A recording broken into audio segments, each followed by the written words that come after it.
so good. She's a very good student. Do you feel like you're a good student? Mm-hmm. Do you like school? Yeah, I can tell. All right. So we give 3 main norm reference tests, so through the state. And the first one that we give is Ames Web Plus. And Ames Web measures oral reading fluency, and that's the one where we want to time her and see how quickly she can read and get the correct words. And it's important because the more fluent a student is, the better they can read and understand, and they're not stuck on each word trying to read it individually. And she is doing a great job. Here is her score, and she is right at where she should be. The national score is right there. So she is within, 9% of being right on the national average. So very nice. We'll continue to work because we just want her to get stronger in reading. But she has a very good basis for reading. I did fill this out so you can see. It doesn't show on her here, but her words per minute were averaged to 68. And by the end of 2nd grade, we like to see them in the 90s. So being that we're so close to the beginning of the year, we're going to have plenty of time to work on fluency. I also encourage my students to read with expression. I don't want them to read like an auctioneer, A robot. Yes, and the faster isn't the better. Just because I could get them to read 200 words in a minute doesn't mean they would understand, doesn't mean it would be interesting to hear. So we'll continue to raise her words per minute, but also with reading with, inflection and making it interesting, right? That's a good thing. So you are doing great on that.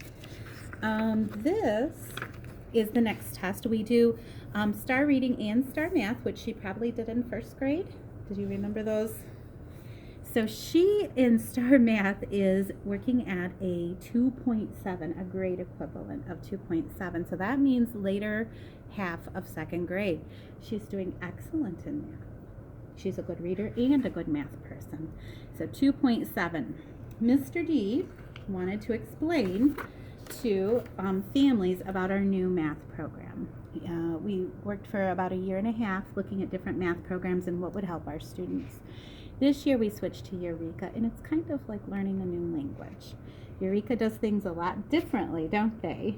But we're also getting a deeper knowledge of numbers and able to do things in our head and really understanding why adding and multiplying and subtracting, why that's really happening.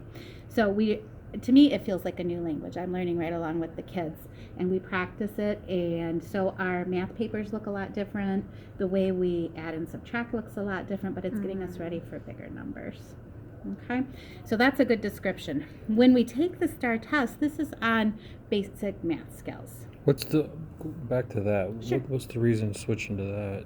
Well, we looked at with what is a successful program where kids are really getting math. Our math scores have been really low on the national average. What could we be doing better? That's across the board in the state of Michigan. And Eureka Math comes from it was developed by teachers in New York State, and it was free. They kept developing stuff and saying, our kids are really learning. And then people started getting on board, and we tried a lot. We piloted 2 different main programs last year, and then we talked about what would help our students as they get out into the real world with math.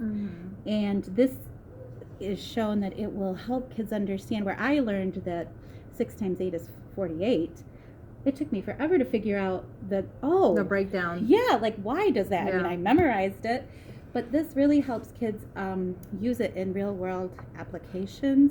It does a lot deeper thinking skills. So instead of 6 times 8, it would give you, a story.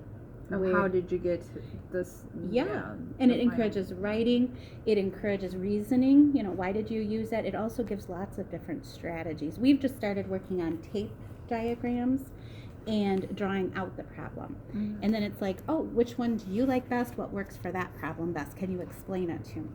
So there's a lot more like math talk, we call it, where you're actually using those words and figuring out what they mean and being able to explain it. Because if I have to explain something to somebody, I have to know it pretty good. Yeah. So that was the reason. And we had to have a new math program that we thought would support where the state is going with testing. We want our students to be successful and to not feel that they're, you know, already deficient. So this is you're grading this like No, in this Eureka math, no, or Eureka it's just math. basic Yeah, math? this is Oh, basic okay. math, basic math skills. Eureka math will be stuff that they can use to solve problems as they get into them. So, where she is doing really great with math problems now, later on when she takes you know, star math in 4th or 5th grade, she's like, oh, I can use, you know, I could use a tape diagram. Yeah, that would make sense, and really figured out as the questions get harder. So the part that I like about the math is it gives these different strategies and doesn't say, well, this is the way to do it, or memorize this. It says, you know, you could try it this way, you could draw it out that way, and then you could understand it, and you can do it the way you like to do it. You know, like, oh, that makes sense to me. I can draw that out, and yeah, that makes sense. So I like that part, but I'm learning right along with them because it is very different. I got to go to a training in Detroit over the summer, and it was like, ooh, like a new language, but it was good.